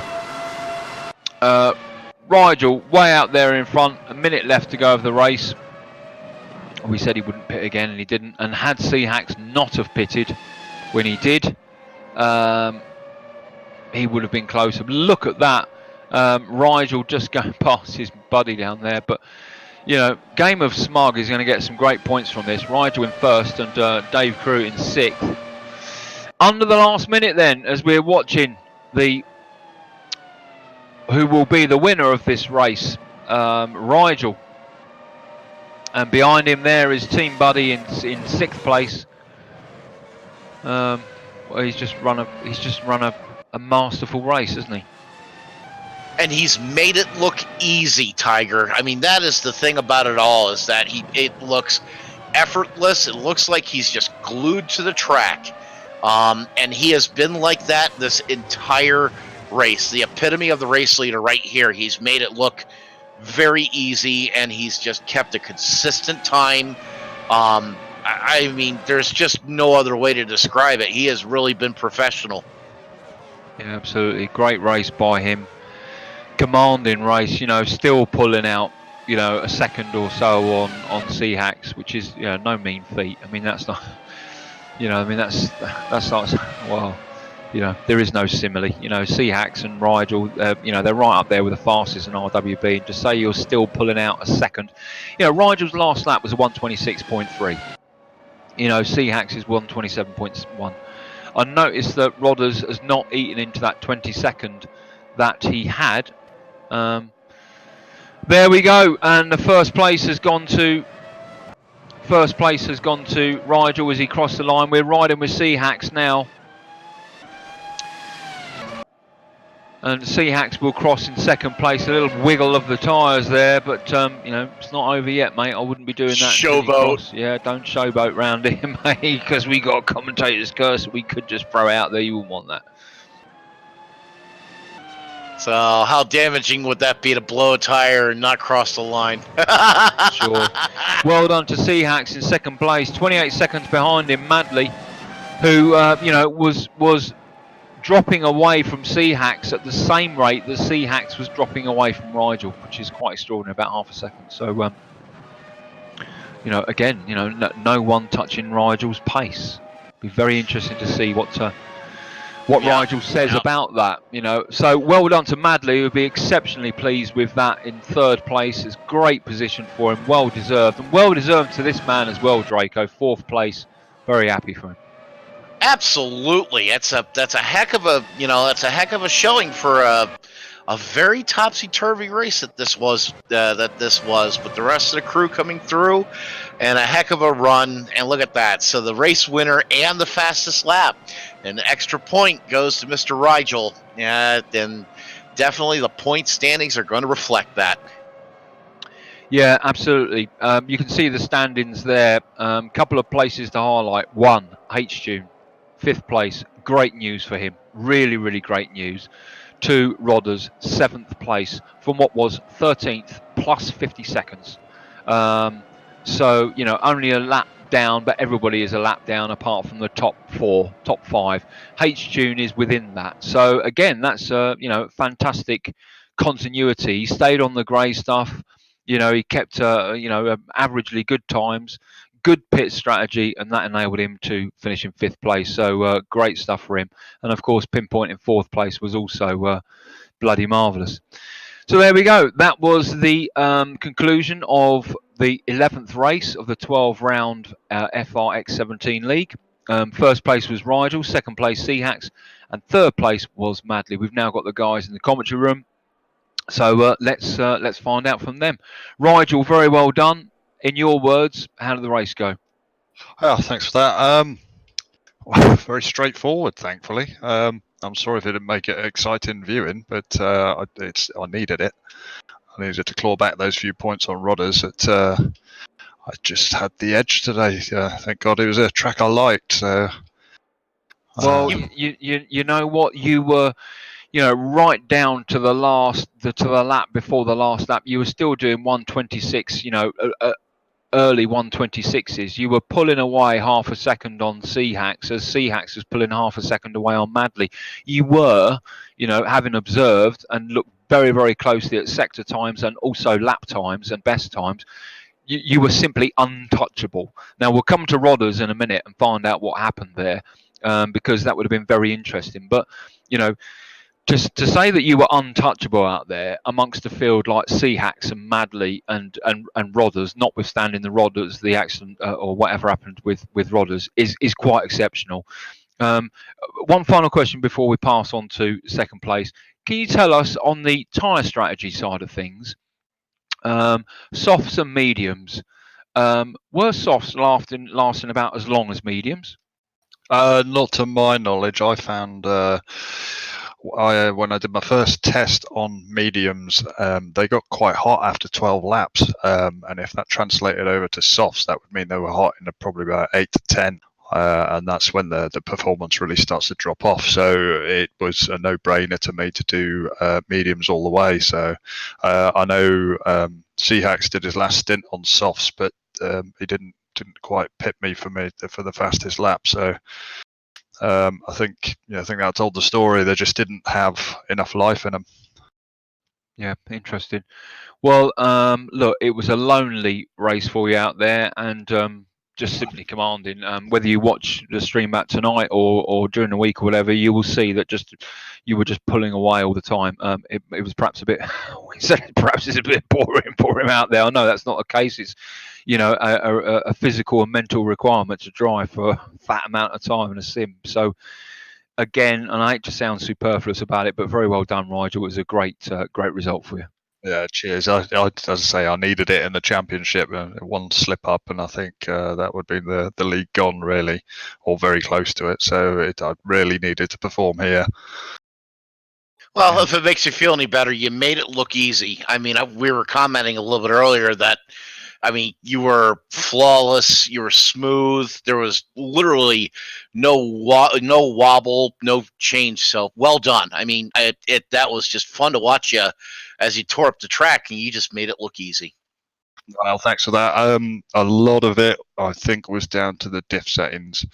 You get the right diff settings, and there was 2 points on that track where you were pulling out slow corners, and they meant everything. I noticed from the beginning that was where I was making the time on rodders. So I think that was probably the edge. Now, you saying that, and before we go on to Seahacks, and thank you for hanging around, guys. We're on purposely trying to make this last section not quite so long. But Rigel, question for you. Our sponsor, Racing Sim Tools, Xerax. Did you use Racing Sim Tools application to set up your car for this? Yeah. There's a few key little factors, even if you don't understand a lot. There's a few key little factors you can sort out. One massive thing is the rake of the car when you're at top speed. If you can get it more or less a level car when you're at top speed, it makes your top speed higher or better, and that's very, very easy to sort out with the sim tools. Other things like judging your braking, how much front or rear bias, that's easy enough to do as well. So yeah, there's a lot of credit goes to that. Oh, thanks very much. And there you go. You heard it there. Racing Sim Tools, great app. You haven't got to be a physicist to work it out. Xerax does that all for you. And of course, he's always there to help you if you've got a problem with it. Or, you can always reach out to any RWB member, particularly Rigel, who likes to use it. Over to Seahacks. Let's not take it away from him. Second place. Talk to us about your race, Seahacks. It was good, just a good fun race. Congratulations to Rigel. Obviously, he absolutely dominated tonight with the fastest lap in quali and fastest lap in the race, and obviously the pole, the win as well. So hats off. He clearly had the pace. But yeah, it was. I just wanted to just get my head down and have a fun race. I didn't want to take this one too seriously. I know I'm sort of not out of the running for the win, but I just wanted to sort of take my time and just have a fun one. And it was good. The first stint was a lot of fun racing with Madley and Rodders. Hard luck to Rodders, obviously, who had that off, but following Madley around and trying to get around Madley, it was super fun, super entertaining.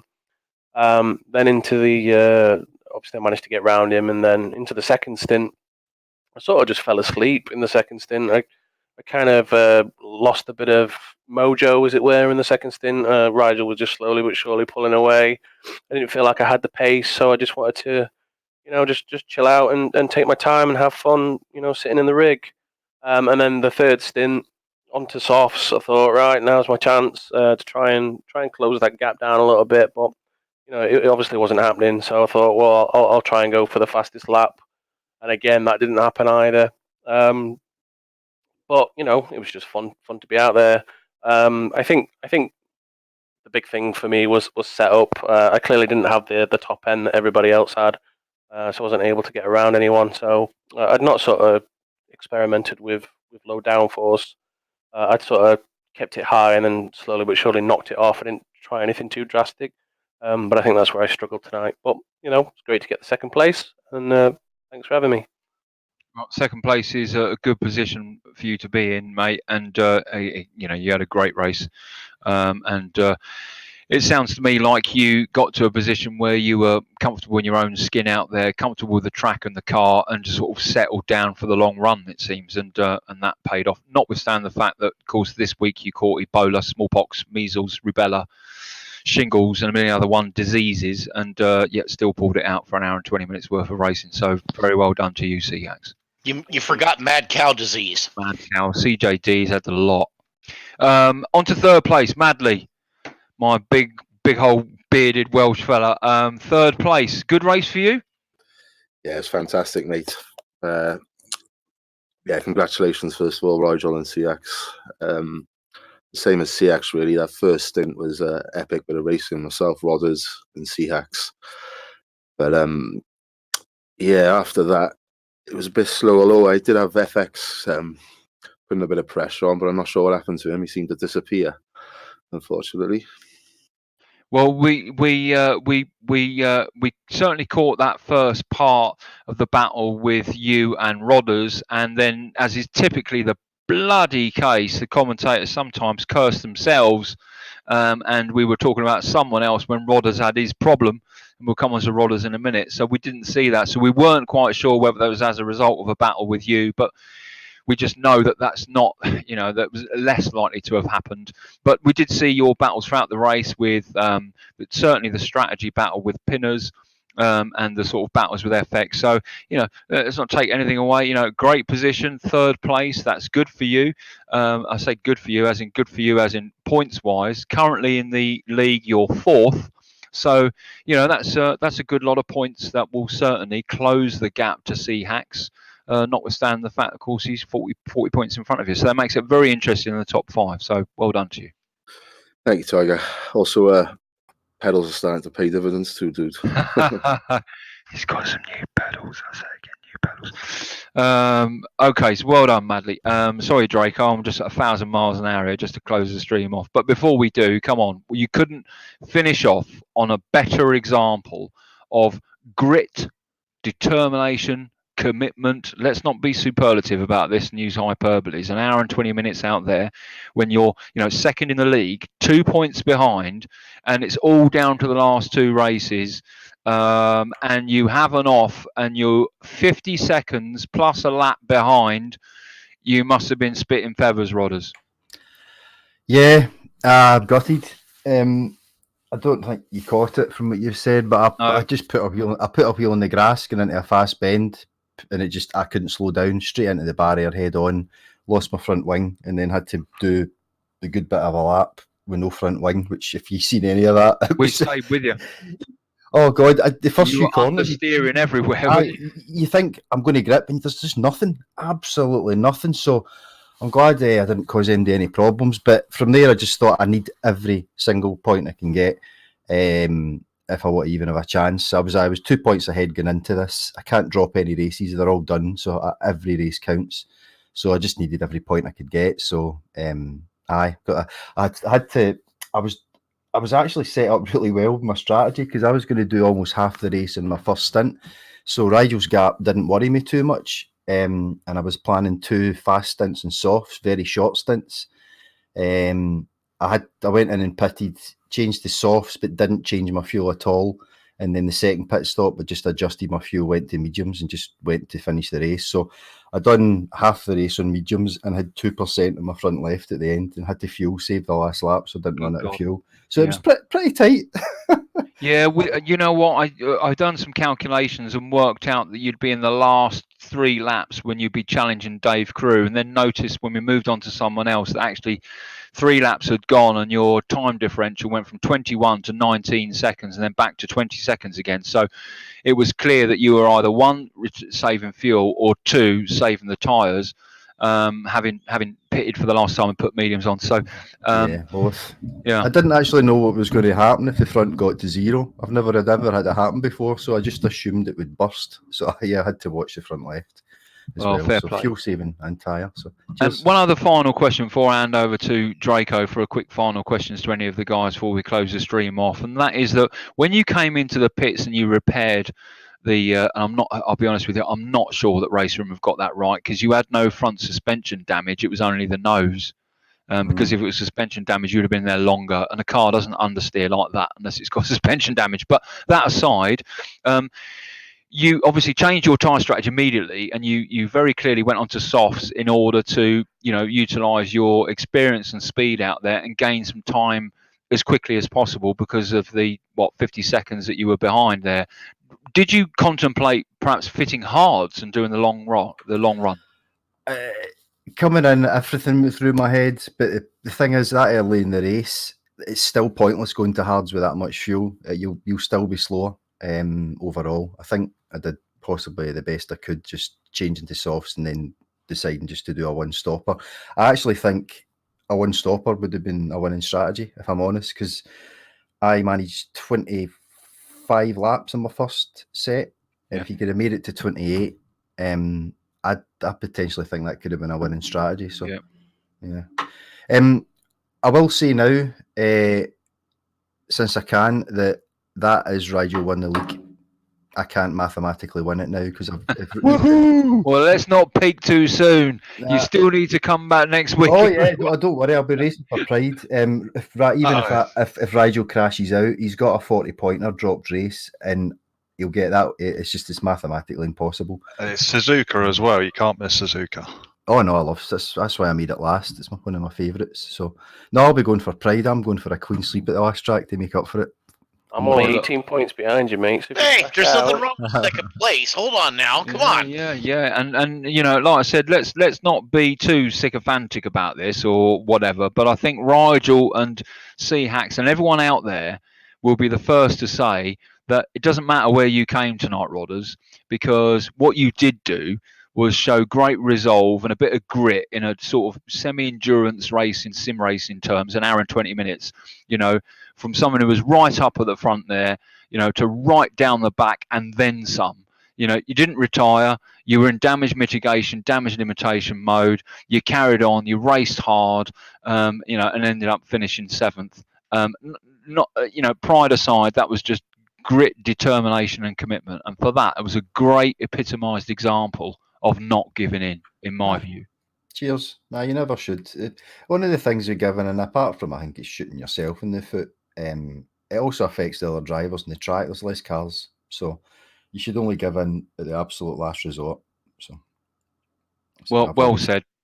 And we'll close on that, Draco, unless you've got anything finally. Nah, we've covered everything I would have. Wonderful. Well, look, that was round 11 of this 12-round race. The last race is next Saturday at Suzuka. That will complete one of the longest, one of the longest, you know, set leagues over 12 weeks. It's been really hard to commit for a lot of them. They could drop 3 races, but, you know, they've all been out there racing for a long time. Not just an hour and 20 minutes race, but of course you've got qualifying, you've got practice, you've got commitment during the week. It's you know, it's not for the faint-hearted. There's no question about that. Last one next week. We'll see what happens with 2nd and 3rd place. Great racing tonight at Slovakia Ring. Join us tomorrow night. We've got the Porsche Cup 2nd round at Bathurst. I've been practicing. And also the week after that, obviously, on Saturday, is the final round of the FR X17 League, as I said. Well done, everyone. And that's nothing to blink at either. Well done, everyone. Well done. Fantastic. And well done again, Draco. Great talking to you. So, he's been Draco. And he's been Tiger. Thanks very much, everyone. Remember, we're sponsored by RacingSimTools.com. Zip on over there, buy it. It's $15. It's nothing. It's a packet of fags, if that. Remember what we say. Don't race alone. Race RWB. Till next week, then. Take care.